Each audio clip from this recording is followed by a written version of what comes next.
धनुज one कृषाणु ज्ञानी। परमादरणीय संचालक महोदय श्री पटेल जी,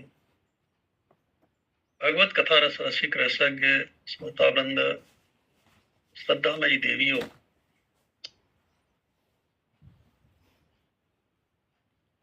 आपके बीच में चर्चा चल रही है कि भगवान श्री राघवेंद्र सरकार अपने मित्र विभीषण को धर्म का उपदेश कर रहे हैं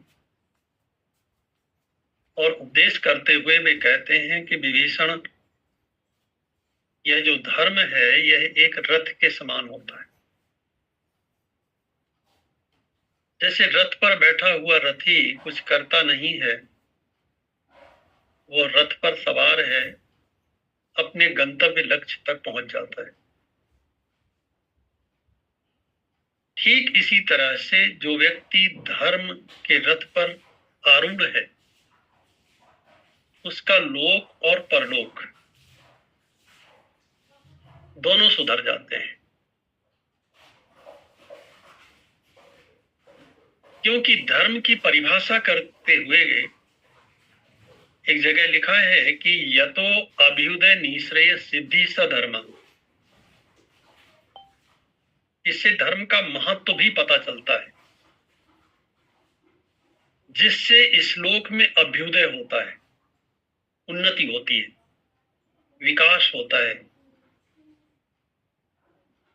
और जिससे निश्रेयस की सिद्धि होती है। निश्रेयस माने मोक्ष, परम कल्याण की प्राप्ति होती है,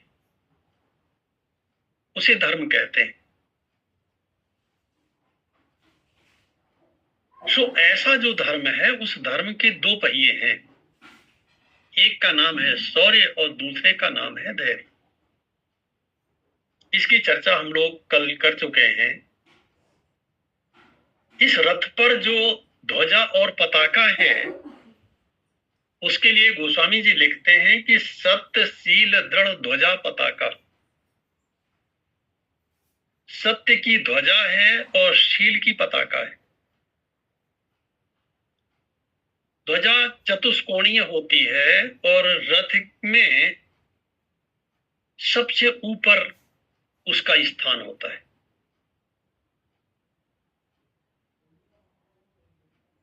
अगर किसी रथी के रथ की ध्वजा काट दी जाए तो ऐसा रथी हारा हुआ माना जाता है। धर्म रूपी रथ में जो ध्वजा है वह सत्य की ध्वजा है। माने सत्य वह थर्मामीटर है जिससे हम धर्म को मापते हैं। हम कितने धार्मिक हैं, अगर यह कभी जानना हो तो भगवान के सामने बैठ करके इसका आकलन करना चाहिए कि मैं अपने जीवन में कितना सत्य बोलता हूं।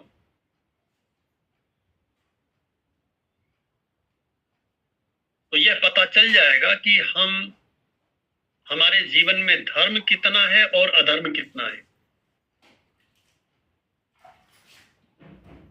गोस्वामी जी महाराज लिखते हैं कि परम धर्म श्रुति विदित अहिंसा, पर निंदा सम अघ न गरीसा, सत्य मूल सब सुकृत सुहाए, वेद पुराण विदित मनु गाए। सत्य मूल सब सुकृत सुहाए। जितने सुंदर शुभ कर्म हैं, उन सभी कर्मों के मूल में सत्य है। सत्य नहीं है तो हमारा कोई शुभ कर्म नहीं है। माने सत्य का मापक है, सत्य धर्म का मापक है। इसीलिए भीष्म पितामह धर्मराज युधिष्ठिर से कहते हैं कि धर्मराज सत्येषु यतितव्यम वह। और ऐसा क्यों कहा उन्होंने? क्योंकि वे इस बात को अच्छी तरह से जानते हैं कि धर्मराज ने एक बार सत्य के साथ छल किया है।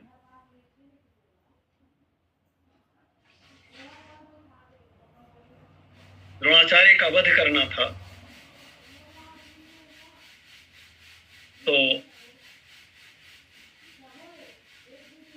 अश्वत्थामा नाम के हाथी का वध करा करके भगवान श्री कृष्ण ने धर्मराज युधिष्ठिर से कहलवा दिया कि अश्वत्थामा हाथों। अश्वत्थामा मारा गया। धर्मराज ने यह सोच करके कि मैंने असत्य नहीं बोला है, यह बात बोल दी कि अश्वत्थामा हतो नरो व कुंजरो व, मैं नहीं जानता कि वो मनुष्य था या हाथी था। क्या ये सच है? धर्मराज तो खूब जानते थे हाथी को मारा गया है, क्योंकि जब उनसे प्रस्ताव किया गया कि आप बोल दीजिए तो आपकी बात पर भरोसा कर लेंगे द्रोणाचार्य, और तब उनका वध होना आसान हो जाएगा। तो धर्मराज ने कहा मैं नहीं बोलूंगा। भगवान श्री कृष्ण ने बीच का रास्ता निकाला। ऐसा करते हैं, अश्वत्थामा नाम के हाथी को मार देते हैं, फिर तो आप बोलेंगे। बोले हाँ मैं बोल दूं। बोले पहले यही बोलिएगा, अश्वत्थामा हाथों। यहीं से शुरू किया गया।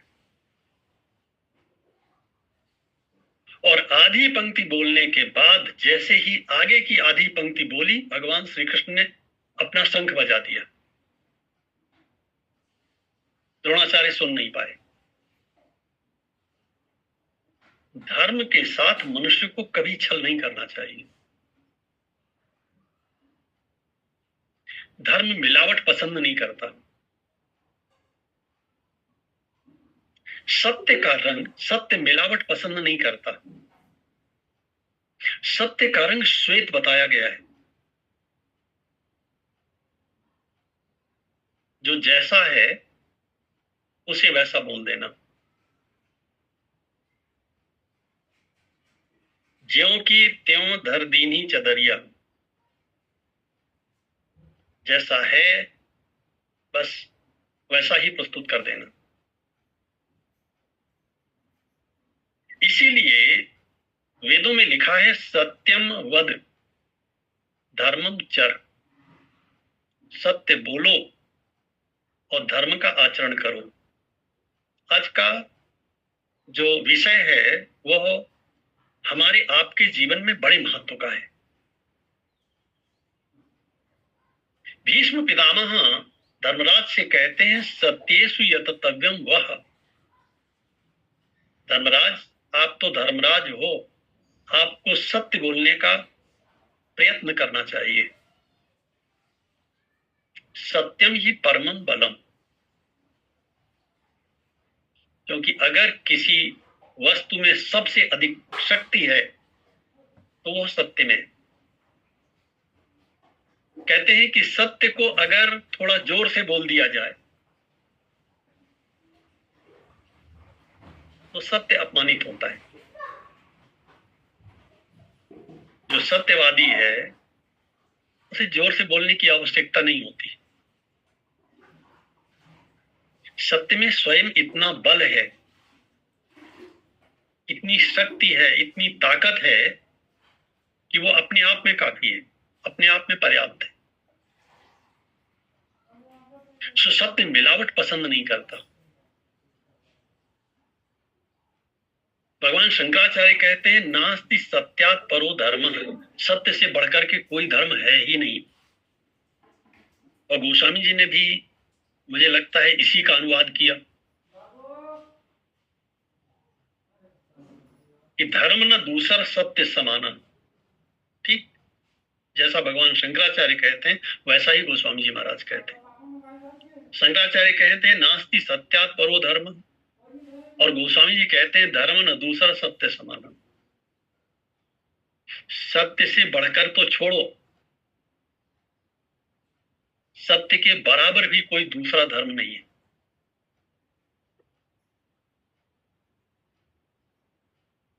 सो सबसे पहला प्रश्न यह उठता है कि यह सत्य है क्या? सत्य की परिभाषा क्या है? सामान्य रूप से तो हम सभी लोग ऐसा समझते हैं कि जैसा देखा है, जैसा सुना है और जैसा अनुभव किया है, उसे उसी रूप में वाणी के द्वारा कह देना सत्य है। एक बार फिर से देखिए, जैसा देखा है, जैसा सुना है और जैसा अनुभव किया है, वाणी के द्वारा उसका यथावत कथन कर देना ही सत्य है।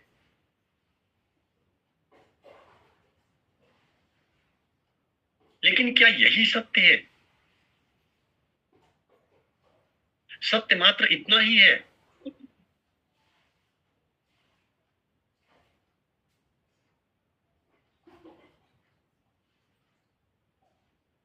महाभारत कहता है सत्यस्य वचनम श्रेयः, सत्य बोलना श्रेयस्कर है।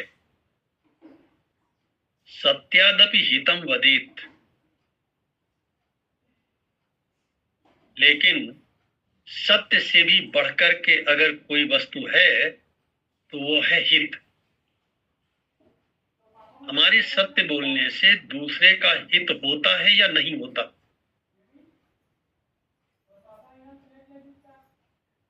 ये देखना होगा। सत्य से वचनम श्रेयः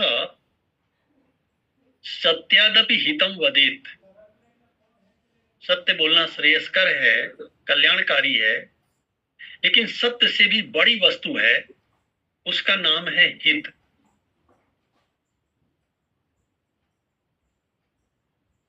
संभवतः इसीलिए गोस्वामी जी महाराज धर्म की दो तरह से परिभाषा करते हैं। एक और तो वे कहते हैं कि धर्म न दूसरा सत्य समाना, और दूसरी ओर फिर वे कहते हैं परहित सरिस धर्म नहीं भाई। एक वाक्य में उन्होंने कहा कि सत्य सबसे बड़ा धर्म है, सत्य के बराबर कोई दूसरा धर्म नहीं, और फिर कहा कि परोपकार के समान कोई धर्म नहीं है।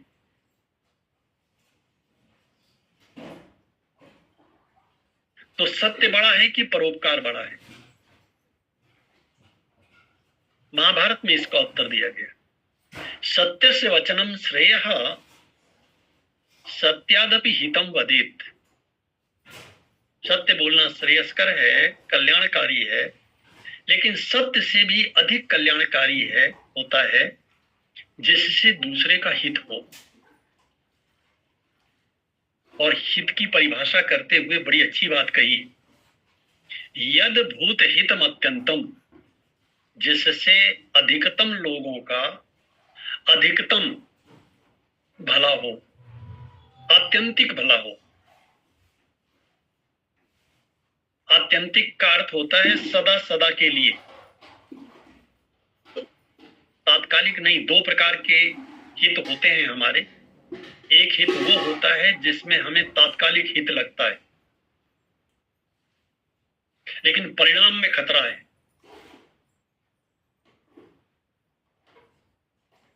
जितने विषय हैं संसार के वे सब इसी प्रकार के हैं। आरंभ में तो अमृत के जैसे लगते हैं, परिणामी विषोपम, और परिणाम में विष के जैसे लगते हैं। और यहां सत्य की परिभाषा की जा रही है, यद भूत हितम अत्यंतम, जिससे प्राणी का आत्यंतिक भला हो। आत्यंतिक माने सदा सदा के लिए। यहां भी, इस शरीर में भी, और इस शरीर को छोड़ने के बाद भी।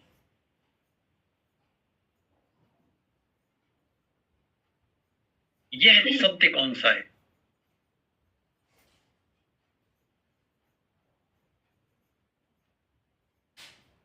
इसी के लिए संभवतः गोस्वामी जी महाराज ने एक वाक्य और लिखा रामचरितमानस में, परम धर्म श्रुति विदित अहिंसा। यहां वे परम शब्द का प्रयोग करते हैं। सत्य की परिभाषा करते समय, सत्य की बात कहते समय या परहित की बात करते समय वे परम शब्द का प्रयोग नहीं करते। लेकिन जब अहिंसा की बात करते हैं तो परम शब्द का प्रयोग करते हैं। परम धर्म श्रुति विदित अहिंसा पर निंदा सम अघ न गरीसा। सो परम धर्म श्रुति विदित अहिंसा, जो वेदों में बताया गया है, अहिंसा परमो धर्म, इसी का अनुवाद है परम धर्म श्रुति विदित अहिंसा। अहिंसा परमो धर्म। अहिंसा माने मन, वचन और कर्म से किसी भी प्राणी को रंच मात्र कष्ट न देना।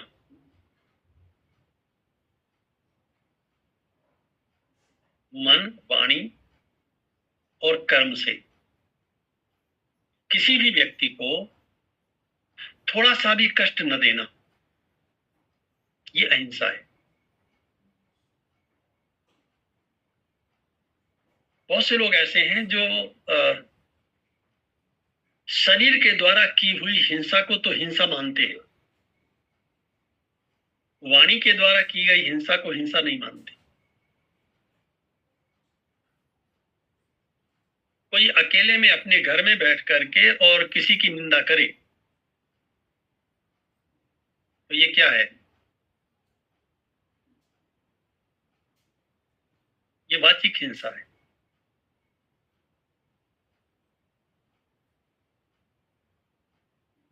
इसकी अपनी। ऐसा नहीं है कि हिंसा केवल दूसरे की ही होती हो, स्वयं की ना होती हो। कष्ट केवल दूसरे को होता हो और स्वयं को ना होता हो, ऐसा नहीं होता। अकेले में बैठ करके जो व्यक्ति दूसरे की निंदा करता है, दूसरे को तो कई बार पता भी नहीं चलता, लेकिन उसका आत्मा घायल होता है।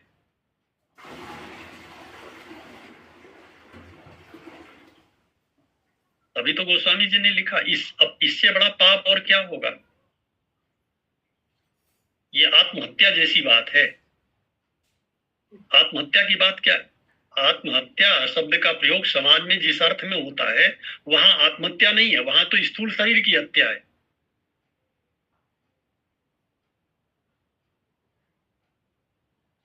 लेकिन जब हम जानबूझ करके अनैतिक कर्म करते हैं, वहां पर हमारे आत्मा पर प्रहार होता है, आत्मा काटी जाती है, मारी जाती है। हम अपने सामने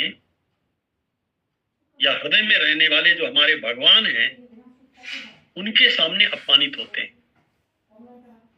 अब वहां तो कोई नहीं है, अकेले में बैठ करके हम किसी की बुराई कर रहे हैं वाणी के द्वारा। ये वाचिक हिंसा है।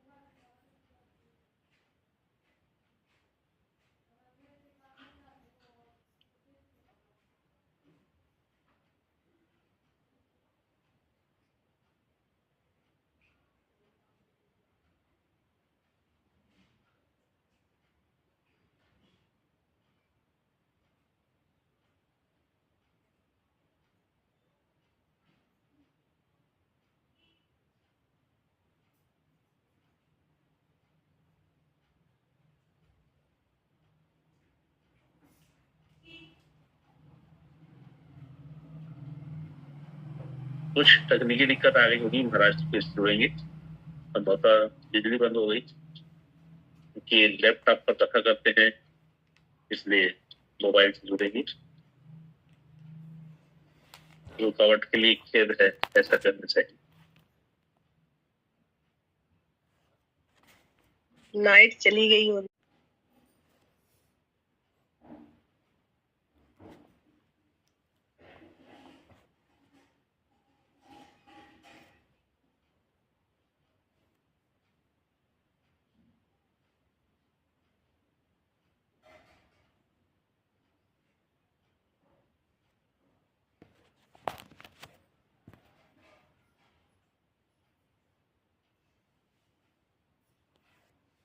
हरि ओम। जी। हाँ जी। सत्येषु यतितव्यम वह सत्यम ही परमम बलम, भीष्म पितामह कहते हैं धर्मराज युधिष्ठिर से, क्योंकि वे जानते हैं कि धर्मराज सत्य का पालन करते हैं और जीवन में केवल एक बार उन्होंने असत्य बोला, और एक बार असत्य बोलने के कारण उन्होंने तो संतोष कर लिया कि मैंने तो अर्ध सत्य बोला है, लेकिन सत्य या तो पूरा होता है या बिल्कुल नहीं होता, या तो सत्य होता है या असत्य होता है, उसमें आधा और पूरा नहीं होता। सो ऐसा जो सत्य है वो धर्म रथ की ध्वजा है। ध्वजा चतुष्कोणीय होती है,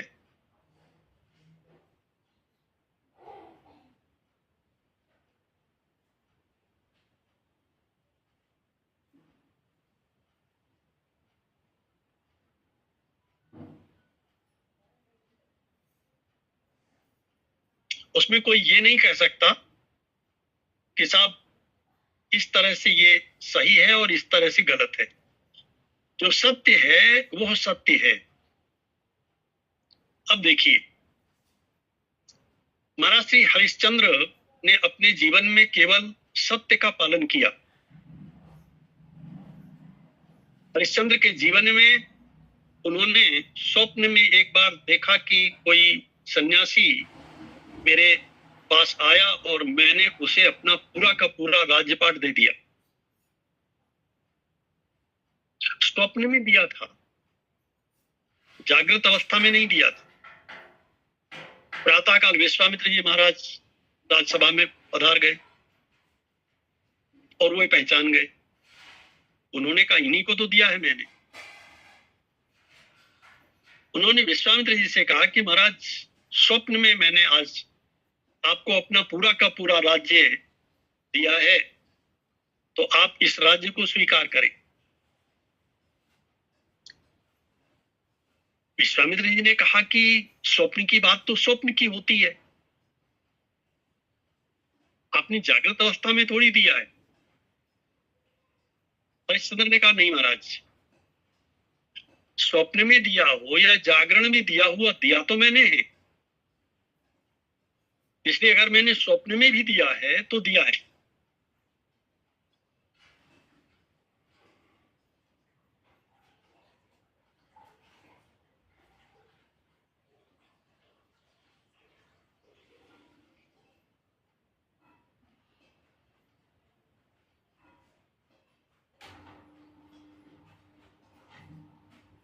महाराज श्री यहां तक कि हरिश्चंद्र को अपनी पत्नी को भी बेचना पड़ा और पुत्र को भी बेचना पड़ा, स्वयं भी बिकना पड़ा,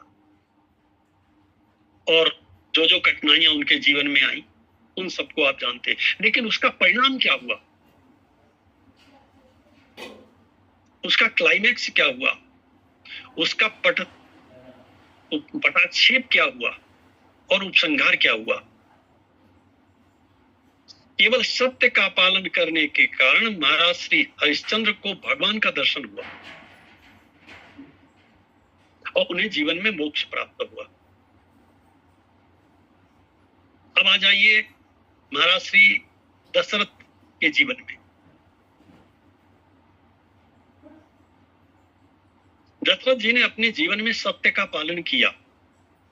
बहुत पहले कभी देवासुर संग्राम में देवी कैकेयी को वरदान दिया था। आज कैकेयी ने वो वरदान मांग लिया। जानते हैं कि अगर मैंने यह वरदान दिया तो मेरी मृत्यु सुनिश्चित है। उनके सामने उपाय थे, वे चाहते तो सीधे सीधे कैकेयी को मना कर सकते थे। क्यों नहीं मना किया?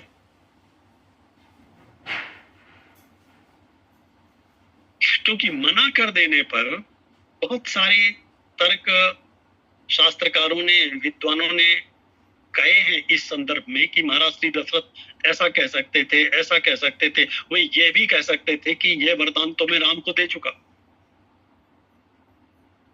तुम जो राज्य की बात करते हो, तो राज्य का वरदान तो मैंने एक दिन पहले दे दिया। फिर उनका धर्म भी कलंकित नहीं होता, धर्म भी बच जाता। लेकिन क्या ये सच है? कोई व्यक्ति किसी का कर्जदार हो पहले से, बिना उसका कर्ज उतारे क्या किसी को कुछ देने का अधिकारी होता है?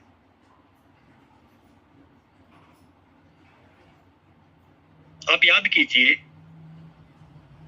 हमारे यहाँ की एक परंपरा रही है, पहले जब लोग चार धाम की यात्रा करने जाते थे तो अपने गांव में सूचित करते थे सबको, इस बात की घोषणा करवाते थे कि भाई अगर किसी का कोई कर्ज मेरे ऊपर बकाया हो तो मुझसे ले ले, क्योंकि मैं चार धाम की यात्रा करने जा रहा हूं, मैं धर्म करने जा रहा हूं।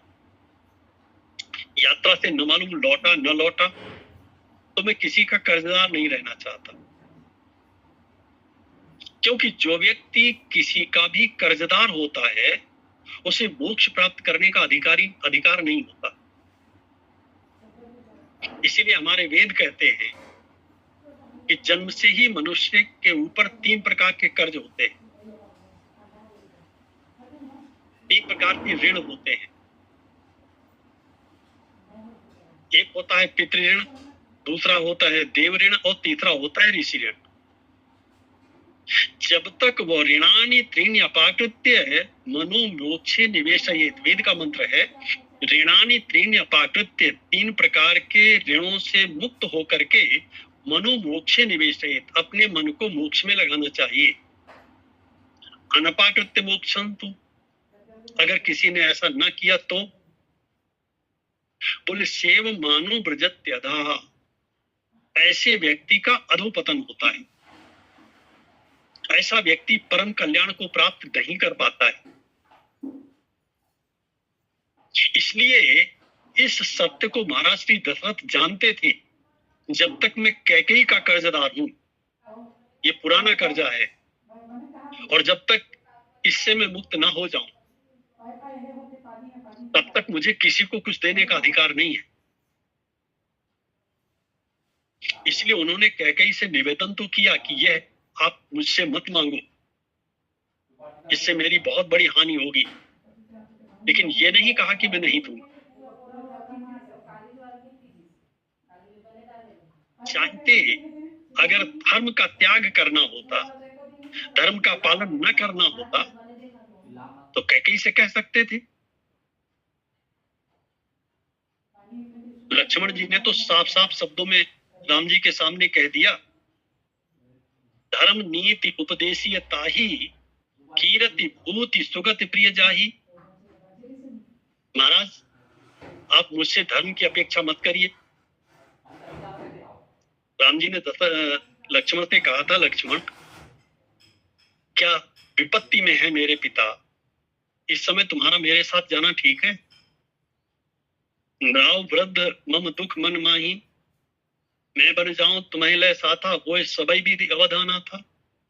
लक्ष्मण का साफ उपदेश था, साफ उत्तर था, धर्म नीति उपदेशी ताही कीरति भूति सुगति प्रिय जाही। तो क्या दशरथ जी ऐसा नहीं कह सकते थे? नहीं कहा। श्री लक्ष्मण कहते हैं, मोरे सबई एक तुम स्वामी, यही अंतर है मूल रूप में। लेकिन महाराज श्री दशरथ क्या कहते हैं? दशरथ कहते हैं, जिस धर्म ने मेरा इतना साथ दिया, जासु स्नेह सकोच बस राम प्रकट भे आए, कि भगवान को मेरे घर में प्रकट कर दिया, उस धर्म का एहसान, उस धर्म का उपकार मैं कैसे छोड़ दूं? उस धर्म को कैसे छोड़ दूं? मैं धर्म को नहीं छोड़ सकता, कुछ भी छोड़ सकता हूं, लेकिन धर्म को नहीं छोड़ सकता। सो महाराज श्री दशरथ की भी यही स्थिति है। कभी कभी कुछ लोग ऐसा कहते हैं कि भगवान श्री कृष्ण ने अपनी प्रतिज्ञा को तोड़ दिया। ऐसे बहुत से लोग हैं जो भगवान श्री कृष्ण पर न मालूम कितने आरोप लगाते। एक प्रतिज्ञा थी भीष्म पितामह की और दूसरी थी भगवान श्री कृष्ण की, और दोनों परस्पर विरोधी है। तो क्या भगवान श्री कृष्ण अपने वचनों से मुकर गए? उन्होंने अपनी प्रतिज्ञा का त्याग कर दिया? क्या उन्होंने सत्य का त्याग किया? पहले तो भीष्म पितामह को ऐसा चाहिए ही नहीं। जब उन्हें पहले से मालूम था कि भगवान श्री कृष्ण एक प्रतिज्ञा कर चुके हैं, तो उसके ठीक विपरीत प्रतिज्ञा पितामह को करना ही नहीं चाहिए थी। कन्हैया ने प्रतिज्ञा किया था कि कुरुक्षेत्र के मैदान में इस युद्ध में मैं शस्त्र नहीं उठाऊंगा, और पितामह ने क्या प्रतिज्ञा किया? मैं शस्त्र उठवा दूंगा। यही एक बात सोचने की है, सत्य मिलावट पसंद नहीं करता। जब सत्य कभी मेरा और तेरा नहीं होता। जो सत्य का सच्चा उपासक है, जो धर्म का सच्चा उपासक है, वह मेरा और तेरा धर्म नहीं करता। धर्म के साथ जब मेरा शब्द लग जाता है, धर्म सीमित हो जाता है, स्वार्थ में हो जाता है, संकीर्ण हो जाता है, और धर्म दूषित हो जाता है।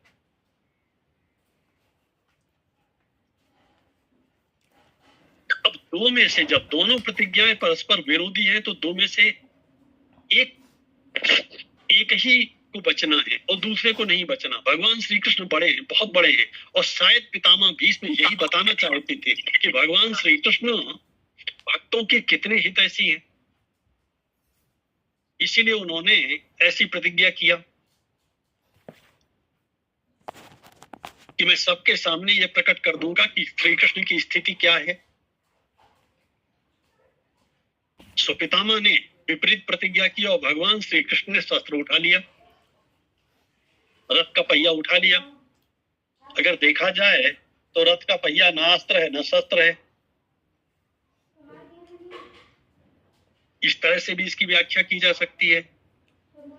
और साथ ही साथ अगर मान भी लिया जाए कि भगवान श्री कृष्ण ने शस्त्र को उठा लिया, तो ऐसी स्थिति में तो भगवान श्री कृष्ण ने अपने भक्त की ही रक्षा किया। मानो उन्होंने अपने सत्य को पितामह के सत्य के ऊपर न्योछावर कर दिया। अगर हम इस तरह से व्याख्या करेंगे तो सत्य के ज्यादा निकट पहुंच पाएंगे और धर्म के अधिक निकट पहुंच पाएंगे, क्योंकि धर्म कभी सीमित नहीं होता, धर्म कभी एकांगी नहीं होता, धर्म कभी मेरा और तेरा नहीं होता। यह सारे के सारे दोस्तों अधर्म के साथ होते। इसलिए भगवान शंकराचार्य कहते हैं कि नास्ति सत्यात् परो धर्म न नितात पातकम परम।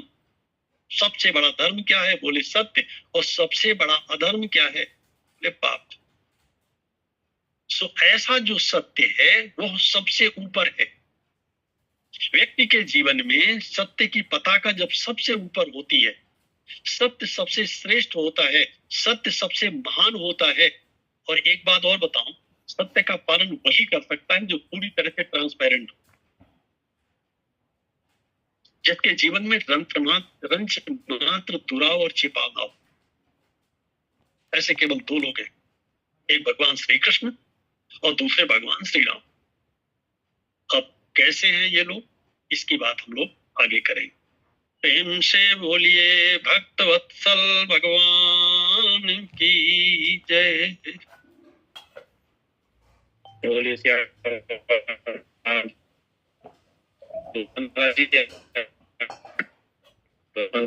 सुंदर चर्चा, तात्विक विवेचन, और हमारे दो जो आधार ग्रंथ हैं, श्री रामचरितमानस एवं महाभारत, दोनों के सटीक दृष्टांत, सत्यशील दृढ़ ध्वजा पताका, यह भगवान के द्वारा धर्म के संबंध में बात कही गई। प्रत्येक प्रसिद्ध वीर के रथ पर उसकी विशिष्ट निदर्शन चिन्हांकित एक बड़ा ऊंचा ध्वज रहता था, वैसे ही इस धर्म रथ के रथी का ध्वज करते हैं। जब तक उसका ध्वज फहराता खड़ा रहता है तब तक उसका पराभव नहीं माना जाता। सत्य की रक्षा जब तक दृढ़ निष्ठा से की जाती हो तब तक पराभव हुआ ऐसा सिद्ध नहीं होता। न सत्येन समो धर्म, धर्म दूसरा सत्य समान, ये त्रिमुखी के वचन है। तो स्वामी जी लिखते हैं कि सत्य मूल सब सुहाए, वेद पुराण बिन मनु गाए। एक बार भूल से भी असत्य भाषण किया जाए